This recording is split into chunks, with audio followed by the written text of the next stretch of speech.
Good morning, everybody. Hello. I can't believe I'm seeing all these faces in the room that I know so well. It's wonderful to see you all here. Thank you so much for coming. We'll do housekeeping and all that stuff a little bit later. For those of you who don't know, I'm Dominic Mellor, Director of EPIC. Huge privilege to do that. Quite a scary thing too. My first duty is to introduce Mairi Gougeon, who is Minister for Rural Affairs and the Natural Environment, who's very kindly agreed to come today and open our conference for us. Thank you.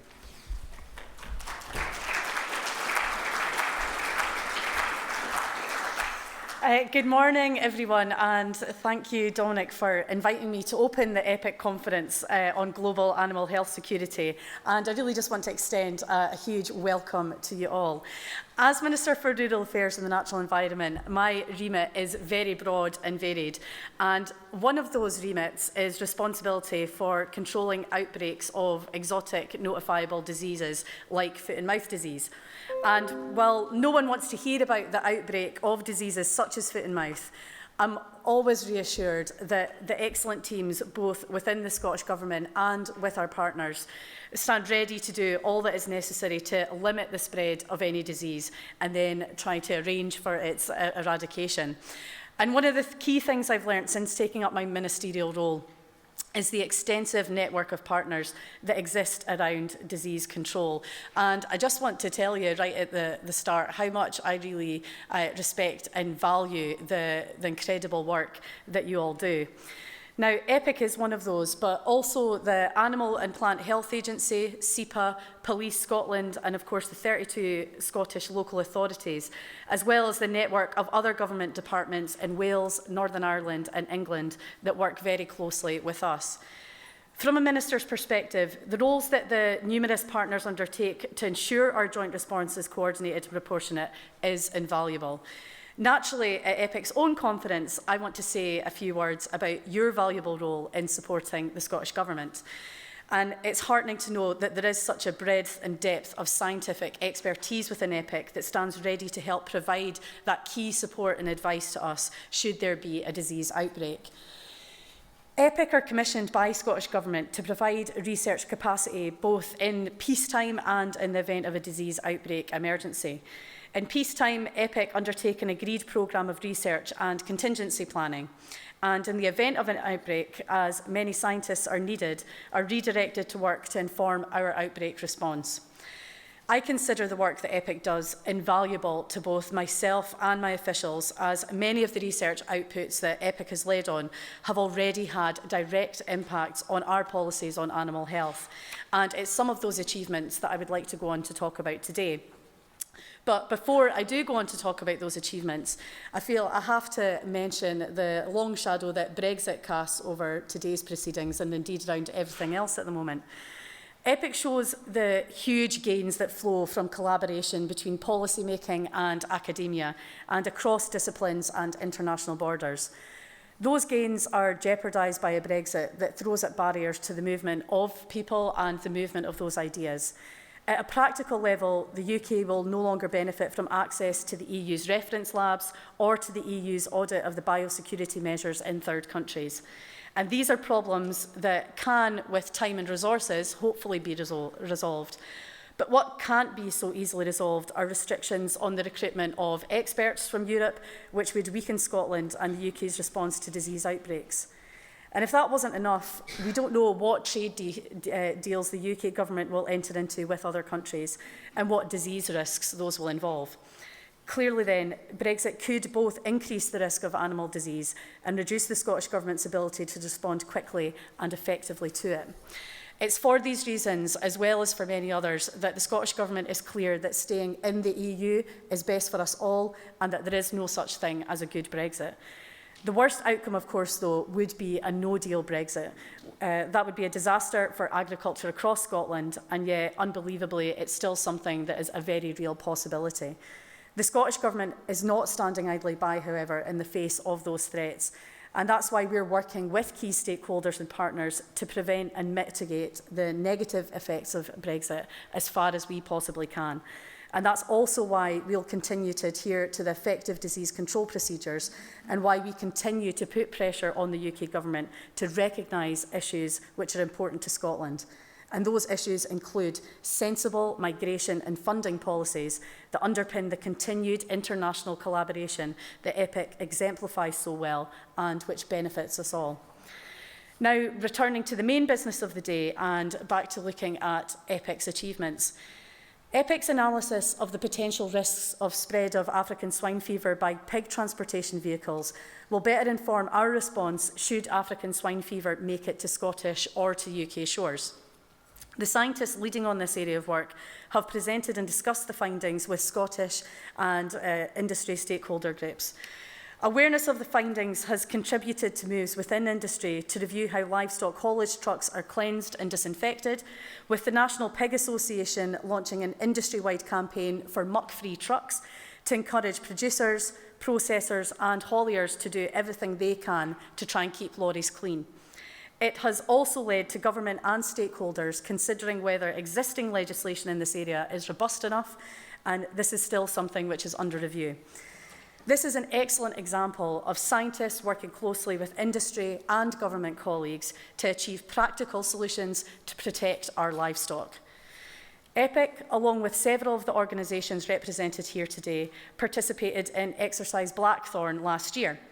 Exercise Blackthorn was a UK-wide foot and mouth disease exercise and involved government departments, agencies, industry stakeholders and many more. EPIC staff participated in an extended exercise which thoroughly tested their rapid call-down processes. Veterinary risk assessments, analysis of livestock movements from areas around infected farms, and modelling of disease spread scenarios were all undertaken and provided to my chief vet and her team during the exercise. The lessons identified report that EPIC produced will help ensure the support EPIC provides to us during an exotic disease outbreak continues to be of a high standard. EPIC are taking a lead role in a 5 Nations Veterinary Risk Assessment Forum, which includes all relevant governments and agencies from the UK and the Republic of Ireland. Veterinary risk assessments are a key tool to use to estimate the risk of disease spread associated with different practices and activities, and they are vital in informing timely policy decisions in the event of an outbreak. The forum shares best practice and partners contribute to UK-wide assessments and provide independent reviews. EPIC have also built up a genetic library of the bovine viral diarrhoea strains that have occurred in Scotland, which has provided reassurance that the most dangerous strains have not yet been brought into the country. The scientists have also been able to map disease spread between herds, which will become increasingly useful when we get closer to the goal of BVD eradication, because it will allow us to close down disease transmission routes from the last few infected herds. A further study on BVD looked at farmer attitudes about the disease, and they've given really useful insights into what motivates cattle keepers to try and do the right thing. Policymaking is all about behaviour change, and we know that understanding the farmers' motivations is central to designing effective policy. Making the herd more profitable is a powerful motivator for some farmers, and the study looked at the economics to show the costs of retaining persistently infected cattle in the herd. These animals are the source of BVD infection, and this research has demonstrated that retaining just one in a herd costs at least £35 per head per year in a dairy herd, and at least £55 per head in a beef herd. It's no wonder then that even a small herd can lose thousands of pounds if they insist on retaining persistently infected cattle. And these examples that I've given are really just the tip of the iceberg. And I wish I had more time to mention more of the achievements of EPIC's 40+ researchers and support staff and all the work they do from across the various institutions. But unfortunately, I'm time restricted today. But I did want to say that this is an enormous resource that we're extremely fortunate to have. And we're very grateful to the contributions that EPIC and their partners make to Scottish Government policy and to animal health in Scotland and further afield. The EPIC model was the first centre of expertise to be established in Scotland, and the model is so effective that similar models have been put in place in other areas such as plant health and climate change, and I know that some of the plant health colleagues are here with us today too. Scotland is safer, better educated, and has a profile on the world stage as a consequence of this type of collaborative approach, which is envied by other countries. And in return, we get access to EPIC's knowledge and expertise. Now, I was also impressed to hear about the wide range of ongoing research work that EPIC is undertaking, such as work to inform the improvement of veterinary surveillance. This includes work with SRUC, where they are implementing changes to their veterinary surveillance delivery model. And I know that these changes will have effects on farmers and on vets. However, I'm confident that EPIC's work on surveillance, including the use of industry data, will ensure that we continue to receive the early warnings that we need. Research on surveillance also includes evaluating various existing data sources for their strengths and weaknesses and their potential to detect exotic, notifiable and new emerging diseases. New collaborative approaches are being taken to zoonotic diseases. Another collaboration, this time with Health Protection Scotland, is leading to an improved understanding of the use of data to improve animal health and human health. Horizon scanning tools, developed in collaboration with DEFRA colleagues, are used to monitor the most important disease threats in Scotland. This is used to prioritise EPIC's effort on diseases most likely to spread into Scotland and the potential impact they might have on our livestock industries. Maintaining strong links between EPIC and my officials is vitally important to all of this. The time and resource dedicated to the knowledge broker role in EPIC is key to the centre's success. The frequent interactions that EPIC officials have with my officials ensures that good contact is maintained between scientists and policy makers, that trusted relationships are sustained, and that each party knows and understands what activity is ongoing, what the current challenges are, and what's coming on the horizon.